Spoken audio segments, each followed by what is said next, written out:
O Senado aprovou ontem, Pedro, a proposta de emenda à Constituição, que chama de PEC, né, que limita os poderes do Supremo Tribunal Federal.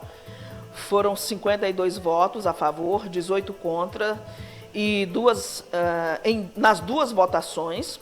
O texto, por exemplo, proíbe decisões individuais de ministros que suspendam a eficácia de leis ou atos dos presidentes da República, da Câmara, do Senado e do Congresso.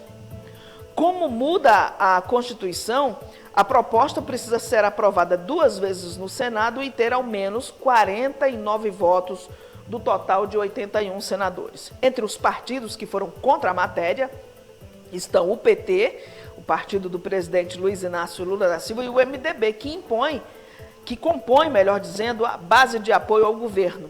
O líder do PT no Senado, Fabiano Contarato, até anunciou que o partido seria contrário à proposta. Mesmo assim, o líder do governo no Senado, Jacques Wagner, do PT da Bahia, foi contrário à decisão do partido e votou favorável à PEC. Na votação ocorrida na terça-feira, para definir se a PEC poderia ter uma tramitação mais acelerada, Wagner, líder do governo, preferiu não definir lado e foi o único voto em abstenção registrado. Além dele, 4 senadores do PSD, que foram contrários à tramitação mais célere da proposta na terça, acabaram mudando de opinião e votando a favor na quarta-feira, ou seja, ontem. Na terça, o PSD foi contrário à proposta de acelerar a votação da PEC. Já ontem, liberou a bancada, que é quando cada parlamentar tem o direito de escolher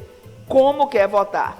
A mudança do PSD é justificada após o gesto do relator, o senador Esperidião Amin, do PP, lá de Santa Catarina, acolheu um pedido do líder do partido, Otto Alencar, que é do PSD da Bahia, para retirar do texto uma regra que modificava a tramitação dos pedidos de vistas apresentados pelos ministros do STF. Com isso, todos os 3 senadores da Bahia, eles acabaram votando a favor da proposta.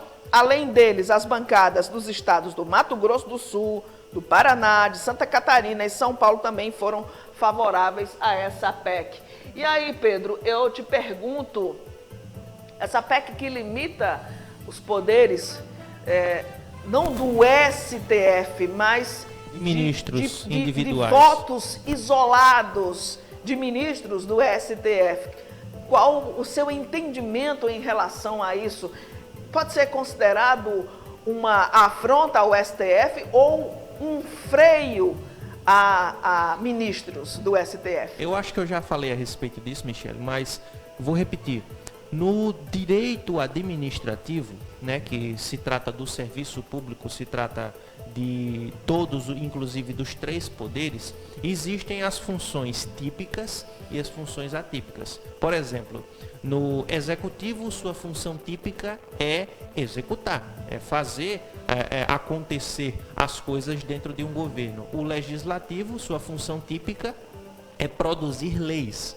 E no judiciário, a sua função típica é julgar se aquelas leis, se aqueles projetos passam, né? São as funções típicas dos 3 poderes. Porém, cada um desses 3 poderes, quando um deles venha a se exceder ou venha a faltar, cada um desses poderes podem exercer suas funções atípicas. Ou seja, o executivo, que tem a função de executar, ele, numa necessidade, atipicamente pode produzir uma lei e pode julgar uma lei. Ou seja, ele tem essa função atípica também. Assim, sucessivamente, também tem o legislativo e o judiciário.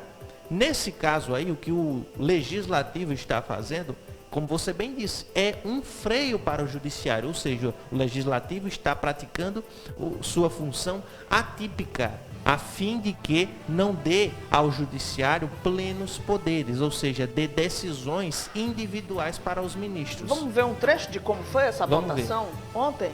E depois eu vou trazer, a gente vai ver um trecho de como foi a votação ontem, para que você possa concluir a sua análise, o seu comentário, e depois eu vou trazer uma fala do Rodrigo Pacheco, que é o presidente do Senado. Ele, categoricamente, disse que não é uma afronta ao Supremo Tribunal Federal. Vamos ver primeiro a votação, como foi. Todos já votaram? Podemos encerrar a votação em primeiro turno? Em encerrada a votação em primeiro turno, determina a Secretaria-Geral da Mesa que mostre no painel o resultado. Prejudicado.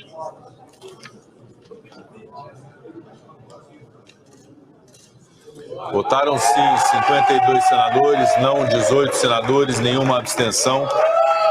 Aprovada a proposta com a emenda número 1 na forma da subemenda com adequação redacional de plenário, com a emenda número 2 e com a supressão da redação do artigo 93 da Constituição Federal, na forma do artigo 1º, bem como da expressão, aspas, pedido de vista, contida tanto na emenda como no caput e no parágrafo único do artigo 2º da proposta de emenda à Constituição número 8, de 2021, em primeiro turno. O parecer da comissão diretora, oferecendo a redação para o segundo turno, será publicado na forma regimental.